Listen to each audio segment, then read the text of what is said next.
भारतीय नौदलाच्या गौरवशाली इतिहासाची साक्ष देणारी INS गुलदार ही युद्धनौका लवकरच विजयदुर्ग बंदरात स्थिरावणार आहे। नामदार नितेश राणे यांच्या प्रयत्नांना यश मिळाले असून ही नौका आता लोकांसाठी खुली होणार आहे। यामुळे सिंधुदुर्गमधील पर्यटनाला मोठ्या प्रमाणात चालना मिळणार आहे। विजयदुर्ग किल्ले प्रेरणोत्सव समितीच्या माध्यमातून विजयदुर्ग वासियांनी नामदार नितेश राणे यांच्याशी संपर्क साधला होता।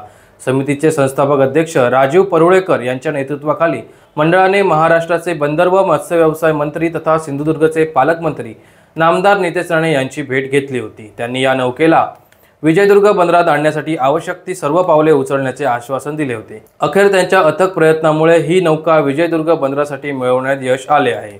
ही नौका पाहण्यासाठी देश विदेशातील पर्यटक विजयदुर्गला येणार आहेत। यामुळे स्थानिक अर्थव्यवस्थेलाही मोठा फायदा होणार आहे। नौकेचे स्थलांतर कर्नाटक येथील बंदरातून करण्यात येणार असून पर्यटन महामंडळाने त्यासाठी निविदा प्रक्रिया सुरू केली आहे। लवकरच ही नौका विजयदुर्ग बंदरात दाखल होईल।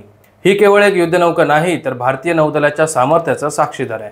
नौदला समावेश 30 सप्टेंबर 1985, लांबी 81 मीटर, रुंदी 10 मीटर, 1200 टन वजनाची ताकदवान युद्धनौका, 6 अधिकारी आणि 85 नौसैनिकांचा स्टाफ, 30 मिमी क्लोज रेंज गन, शक्तिशाली रॉकेट लॉन्चर्स, रणगाडे आणि चिलखती वाहने वाहून नेण्याची क्षमता।